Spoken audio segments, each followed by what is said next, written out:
Chapter 10 Ang pagtampuhan nila Gabby at Kath, at ang binabalak ni Angela. Kinabukasan ay sinundo ni Gabby si Kath sa hospital, dahil ngayon araw naisip ni Gabby na papakasal na sila ni Kath, kaya gusto ni Gabby dali pagpapakasal kay Kath, para hindi na sila paghiwalayin ng mga magulang nila. At habang nasa bayahe sila papunta sa judge, kakilala ni Gabby para doon sila napapakasal, ay bigla na guilty si Kath sa gagawin nila ni Gabby at gusto ni Kath, pag napakasal siya ay dapat nasa harapan ng magulang niya at hindi ganito tapos bigla nagsalita si Kath. Sweetheart, pwede wag muna natin ituloy yun pinaplano natin magpapakasal. Nagulat si Gabby sa sinabi ni Kath at kumunot ng noo lingon niya si Kath. Kath, akala ko sure ka na dito. Akala ko kaya ka pumayag nagpapakasal sa akin dahil ayaw mo magwalay tayo. Tapos atras ka, ano problema? Gabby, sa totoo lang, gustong-gusto kita pakasalan dahil mahal kita. Pero kailangan muna natin ayosin tungkol sa mga magulang natin. Bago pa tayo nagpakasal dahil nag-i-guilty ako kasi ngayon lang bigyan ko ng sama loob sila nanay at tatay. Kath, mas kailangan natin magpakasal para wala na sila magagawa. Unawain mo naman ako para sa atin naman ito at para sa mamahalan natin. Sorry Gabby, pero unawain mo rin ako bilang anak. Kung di mo ako pagbigyan gusto ko mangyari paano rin kita unawanan. Sabay bumaba si Kath sa kotse ni Gabby habang si Gabby naiwan na tulala. Lumipas isang oras umuwi si Gabby sa kondo niya na maisama loob kay Kath. Pagpasok ni Gabby sa lobby ng kondo ay nakita niya si Angela nakaupo sa sofa at lumapit si Gabby kay Angela. Angela, ano ginagawa mo dito? Tumayo si Angela sa sofa. Well, may friend ako nakatira dito. Wala pa siya. So, nalala ko dito din ang kondo mo. So, aaya sana kita mag-inuman kung pwede lang. Sure, mag-inuman tayo kasama yun Kuya Benji mo, tatawagin ko muna siya para pumunta dito, wait lang. Kukunin sana ni Gabby yung cellphone niya sa bulsa niya, kaso hinawakan ni Angela ang braso ni Gabby para pigilan siya ni Angela. Wag na, Gabby, busy sa work si Kuya Benji, at saka gusto ko one-on-one tayo please. Sabay himas sa braso ni Gabby. Okay, mag one-on-one tayo, so let's go. Tapos pumunta sila Gabby at Angela sa kondo ni Gabby at hinanda ni Gabby mga can of beer at inuman sila pagkatapos 2 oras marami na beer na inom nila Gabby at Angela at sobra lasing si Gabby ay nagsalita siya kung ano-ano. Angela, bakit kayo mga babae ay malabo? Ang labo nyo. Katulad ni Kath malabo kausap. Alam mo kung bakit malabo siya? Dahil gusto niya ako papakasalan pero ayaw niya hanggang di namin maayos tungkol mga magulang namin. Ang labo niya. Sabay sandal sa sofa habang si Angela natuwa dahil may pagkakataon na siya para maakit si Gabby habang nito nakapikit mga mata. Tapos dahan-dahan lumapit si Angela kay Gabby at hinalikan ni Angela si Gabby sa labi tapos sa liig at hinawakan ni Angela ang John ni Gabby. Nagulat si Gabby sa ginawa ni Angela. Angela, ano ginagawa mo? Hayaan mo lang ako Gabby. Hayaan mo ipadarama ko sa'yo kung kagaano kita kamahal kahit ngayong gabi lang. Gabby, I love you. Sabay halik kay Gabby sa labi habang si Gabby dahil sobra kalasingan ay di niya tinulak si Angela at bumigay si Gabby sa mga halik ni Angela at pumatong si Angela sa binti ni Gabby at habang si Gabby ay dahan-dahan niya bumababa ang labi niya sa lip ni Angela hanggang sa may nangyari sa kanila. Sa kabila banda sa bahay nila Kath ay hindi mapakali si Kath dahil pinagtaloan nila Gabby kanina. Habang paikot-ikot si Kath ay naisip niya tawagan si Gabby para mag-sorry, alam ni Kath siya may kasalanan kaya kinuha niya ang cellphone sa lamesa at tawagan niya si Gabby. Sa kondo nakapatong na si Gabby kay Angela sa sofa at habang hinalikan ni Gabby ang katawan ni Angela ay nagring ang cellphone niya pero di niya nagrinig dahil busy. Pero si Angela narinig ang cellphone ni Gabby dahil katabi niya ito. Tapos kinuha niya ito at nakita niya ng si Kath tumatawag ay sinagot ni Angela yung tawag at ibailik niya sa tabi. Sige pa, Gabby, halikan mo pa ako, I love you. O sige Angela. Nang narinig ni Kath sa kabila linya ay nasaktan siya dahil hindi siya mapakaniwala kasi akala niya di kaya ng babae si Gabby dahil mahal siya nito at tapat si Gabby sa kanya pero konti tampuhan nila ay ng babae agad si Gabby. Pagpatay ni Kath yung tawag ay umiiyak siya sa sobra sakit dahil di akalain ni Kath magagawa ni Gabby yon. Buong akala ni Kath Proket may kapansanan ang isang lalaki ay hindi kaya ng babae at tapat pero nagkamali si Kath. Kinabukasan sa kondo paggising ni Gabby ay nakita niya si Angela sa tabi niya at natutulog pa. Nagsisisi si Gabby sa ginawa niya kagabi dahil sa kalasingan ay nagkasala siya kay Kath at sa buong buhay niya at sa mga ex-girlfriend niya ay ngayon lang may ginawa kasalanan sa girlfriend niya. Tapos umupo si Gabby sa kama at hinawakan niya ang mukha hanggang sa ulo.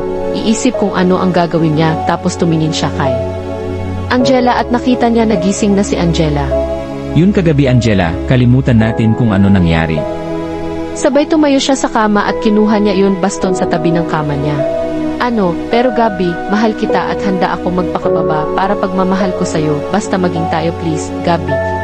Sabay lumuhod siya sa kama para makapantay sila ni Gabby at hinawakan ni Angela ang braso ni Gabby. But Angela, this is one night stand, lasing lang tayo kagabi at saka best friend ko yun kuya mo at alam mo rin naman may girlfriend na ako so bakit mo ito ginawa? Kung magsalita ito parang ako lang may kasalanan. Ginusto mo naman yun nangyari kagabi, nag-enjoy ka rin naman. So bakit parang ako ang sisihin mo at wala ako pakialam may girlfriend ka man o wala basta akin ka lang akin? Sabay niyakap niya si Gabby, tinulak ni Gabby si Angela sa kama. You crazy Angela, nagsisisi ako kung bakit naging kaibigan pa kita. Sabay nabihis siya at lumabas sa kwarto habang si Angela ay umiiyak.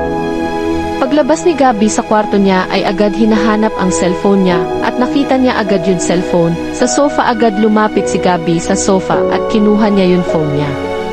Tapos umupo siya sa sofa at binuksan niya yung phone at nakita niya sa phone history ay tumawag si Kath sa kanya noon oras nag-sex sila ni Angela at nakita niya rin na may sumagot sa tawag ni Kath. Habang titingnan ni Gabby yung cellphone niya ay lumabas sa kwarto si Angela. Agad tumayo si Gabby sa sofa at galit siya lumapit kay Angela tapos hinawakan ni Gabby ang braso ni Angela. Sabihin mo sa akin Angela, habang nagsisiping tayo kagabi ay tumawag sa akin si Kath at sinagot mo yung tawag. Oo, sinagot ko yung tawag ng girlfriend mo. At narinig niya kung kagaano ka nag-enjoy sa ginawa natin. Sayang nga kasi pinatay niya agad yung tawag, di man niya narinig yun, sinabi mo masarap ako. Hayop ka Angela, gusto mo talaga sirain ang relasyon namin ni Kath. Para saan? Para maging tayo. Ito lang sasabihin ko, kahit ano mangyari ay never maging tayo. Mahal ko si Kath, kapag iniwan niya ako, dahil sa nangyari sa atin ay lagot ka sa akin. Gabby, I'm sorry, kaya ko ito ginawa dahil mahal na mahal kita. Please, Gabby, kahit maging kabit mo pa ako, kakayanin ko basta maging tayo. I'm sorry Angela, pero di ko kaya lokohin si Kath, mahal ko siya at siya dahilan kung bakit ako magpalakad ulit, I'm sorry. Tapos sa sobra sakit nararamdaman ni Angela, ay lumabas na siya sa kondo habang siya umiiyak. Paglabas ni Angela sa kondo ni Gabby ay tinatawag ni Gabby si Kath para kausapin tungkol sa narinig nito kagabi. Sa kabila banda sa bahay nila Kath ay buong gabi hindi nakatulog si Kath dahil sa sobra sakit nararamdaman niya at di pigil sa pag-iyak si Kath. Tapos habang umiiyak si Kath ay nagring ang cellphone niya, agad kinuha ni Kath ang cellphone niya sa lamesa katabi ng kama niya. Tapos nakita ni Kath nang si Gabby tumatawag, agad pinatay ni Kath yung cellphone niya at binagsak niya yung cellphone sa kama, kaya di sinagot ni Kath yung tawag ni Gabby dahil ayaw niya muna nito makausap at kailangan niya muna maisip kung ano gagawin. Sa kondo nang di sinagot ni Kath yung tawag ni Gabby ay sinuntok ni Gabby yung pader. Dahil sa hindi sinagot ni Kath yung tawag niya at sobra pagsisisi kasi ang gago ni Gabby para bumigay sa tukso. At di kakayainin ni Gabby kung maghiwalay sila ni Kath dahil sa isang pagkakamali. Sa kabila banda sa bahay nila Angela, nagwawala si Angela sa kwarto niya dahil sa sobra siya nasaktan kay Gabby. Pagkatapos ginawa ang lahat ni Angela, paakit kay Gabby ay di pa rin napasa kanya si Gabby. Habang nagwawala si Angela ay bigla pumasok si Benji at nakita nito napakagulo ng kwarto ni Angela. Dahil sa pagwawala ni Angela, agad linapitan ni Benji si Angela para awatin sa pagwawala nito. Hey Angela, what's wrong with you? Kuya Benji, si Gabby. What's wrong with him? Tell me Angela, tell me. Sabay hawak niya ang braso ni Angela. He took advantage, Mickey. Nagulat si Benji sa sinabi ni Angela. What do you mean? Last night, Gabby and I drank and then we got drunk and we had sex. Kuya, please, help me so that Gabby can stand me up. That asshole, after treated him as a brother, he still did this to you? He was mad at me even though he was lame. Sabay yakap niya sa kapatid. Sa kabila banda ay pumunta si Kath sa bahay ni Micah para sabihin niya ang problema at sa maloob nararamdaman niya para kay Gabby. Habang nakaupo sila Kath at Micah sa sofa ay umiiyak si Kath, agad itanong ni Micah si Kath kung ano problema nito. Bestie, ano problema? Habang hihimas ni Micah ang likod ni Kath. Si Gabby. Ano nangyari sa jowa mo? Di ba sinabi mo kahapon ay nagpapakasal kayo sa West? Ano kasi nangyari? Oo nga Micah, ikakasal dapat kami pero bigla ko naisip sila tatay at nanay. Dahil ngayon lang sawayin ko sila at ayoko magkaroon ng sama loob sa akin sila tatay at nanay kaya na-guilty ako at sinabi ko kay Gabby wag muna namin ituloy na papakasal hanggang di pa maayos sa magulang namin. Ano sinabi niya? Nagtalo kami, di kami nagkakaintindihan ayon nagkatampuhan tapos ilang oras tinawagan ko siya para mag-sorry pero may narinig ako nung sinagot niya yung tawag. Ano narinig mo sa kabila linya? Ungol ng isang babae parang ba, nakikipag-sex. Ano, so you mean nakatampuhan niya kayo ni Gabby tapos imbis ayusin niya ang lover's quarrel niyo ay nagawa niya pa mambabae aba? Iba klase lalaki yon kahit person with disability siya ay kaya niya pa rin ng babae. Tapos tumingin na masama si Kath kay Micah. Ay sorry Kath. Okay lang Micah, kahit ako di akalain magagawa ni Gabby yon akala ko di ng babae si Gabby kasi ganun siya yun pala pareho siya sa mga lalaki. So ano gagawin mo? Ewan ko. Tapos niyakap ni Micah si Kath habang si Kath ay umiiyak. Ito nga ba ang simula pakakalabuan ng relasyon nila Gabby at Kath ngayon ay ginawa na kasalanan si Gabby abangan ang susunod kabanata. Huwag niyo malimutan mag-like at mag-subscribe na sa channel ito and thanks for watching.